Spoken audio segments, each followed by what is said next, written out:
Good. You guys ready to get going?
Ready?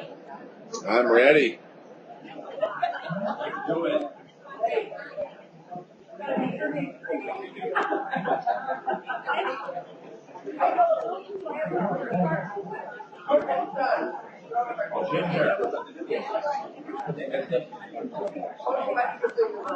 Well, good morning, everyone. How you doing? How's everybody doing? Great. Welcome to number 6 in our webinar series. Today we're going to be doing skipping around a lot, you guys. We got a lot of questions in today, and a lot of exciting progress that have been made by a lot of you. I'm very, very impressed by you guys. A lot of stuff going on. Let's go ahead and get started. There's been a lot of questions in regards to how does this all fit together, and I think that's a fair question. So if you don't mind, we're going to go right to what I call the funnel strategy. I'll show you what that means.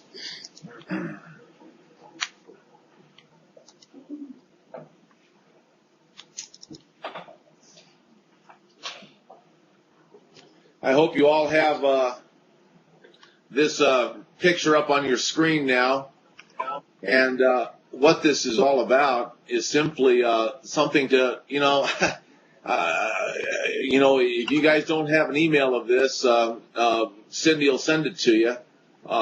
This was inside my personal low-tech day planner for most of my career, and it just constantly reminded me of what was important, you guys. My goal was always to try to increase my income and spend less time doing this from day to day.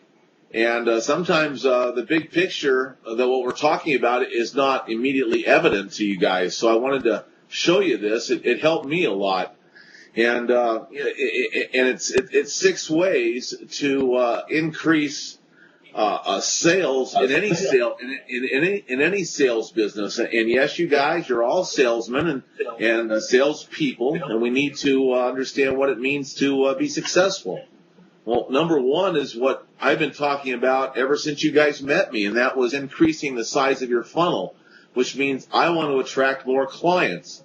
Now, the decision you're going to have to make in real estate is what type of clients do you want to attract? And I keep talking about the fact that I'd love to attract more sellers, because sellers have a byproduct, and that is that the sellers will actually will produce more incoming buyer inquiries. So your seller inventory automatically increases more activity. So by increasing the size of the funnel, that means you're trying different demographics. You're going after more and different types of people to become sellers, old people in big houses, and sending out other broker sold cards. And we've got some questions about all these. And I'll give you some new ones today to get you guys excited. And in that Grow Your Leads Every Day book that you guys all have, there must be 70 ways to find a seller.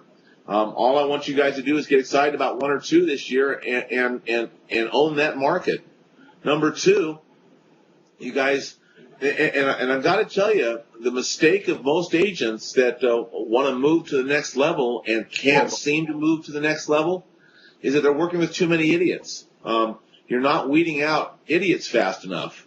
I mean, sellers that aren't motivated have no business being in this market, but they'll use your time to go test the market. And buyers that want to see will only buy REOs. Well, that's a ridiculous concept. They want a good value that meets their needs. So let's make sure that we're working with people that actually have a real need to buy or sell. And number three, by some of the questions, it seems that some of you guys are working with buyers that aren't committed to you. You keep sending them listings. You keep showing them stuff. And they're not committed to you. So you're going to have to give them value and a reason to commit to you. And today, what I spent the last week doing is putting together 10 letters of how to move a buyer in the B class. Now that would be a buyer that has not committed to you into a buyer in the A class. Now a buyer in the B class we've talked about is that you can keep sending them stuff, you can keep calling them, but they haven't committed to work with just you. They haven't signed a loyalty agreement. They really don't understand what the benefit of being loyal to you is. And so what we're going to do is give you guys and email you a series of 10 letters that as you send them listings, you can also send them these letters that spell out the benefits of becoming a buyer in the A class, which is a buyer under contract, which, my goodness gracious, you guys just can't work with buyers anymore unless they're committed to you. Now, I tell this story all the time. My wife is one of the top agents in Illinois, and, she's always made an excellent living, but, she always believed people. She said she could look in their eyes and could tell.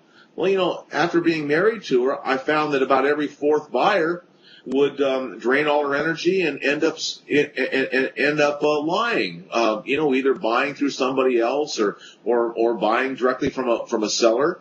And I got to tell you guys, it changed her life when I finally got her to start signing buyer brokerage contracts, which is not something that's heavily done in Illinois. And I need you guys to start getting into the habit. And it's easy once you start giving buyers benefits for doing it. And number four, we're gonna start finding better prospects. Now, look you can go cold call, or you can call expireds. Which are better prospects? Obviously, expireds have already decided to sell their home. So if I was going to spend time on the phone for half an hour a day, I'd call people that love me. I'd call for sell by owners. I'd call expireds. I would go to better demographics. So number four, I'm always looking to find better prospects. Number five, some of you guys are getting killed in the time cycles that it's taking you to close transactions. You're taking a bad business, which, it falls under number two, but I mean, you're taking short sales that have seconds on them with a mechanics lien, with Bank of America, while it's still in notice of default with a foreclosure pending in 30 days. I mean, that's just crazy.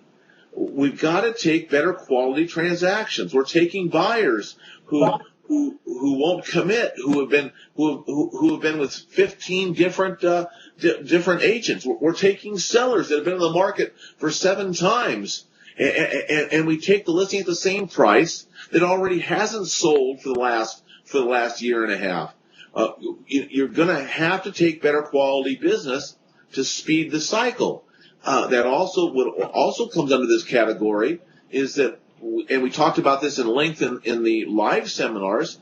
My goodness gracious, you guys, we're going to have to write tighter contracts, quicker approvals of the contingencies. We're going to have to be tougher on the loans, the lenders that these buyers pick. Sometimes there are lenders that are notorious for never closing a transaction. We're going to have to make sure that if we're going to spend our time in a transaction, the buyer is going to a lender that is a proven performer. We're going to try to get our team involved. We're going to cut the time of the closing period down. There's just very seldom is a reason for some of these long closings. We're going to go ahead and get, I already said this, get the contingencies cleared faster. It doesn't take 2 weeks to do a home inspection. if you've got a good relationship with a home inspector. So please, you guys,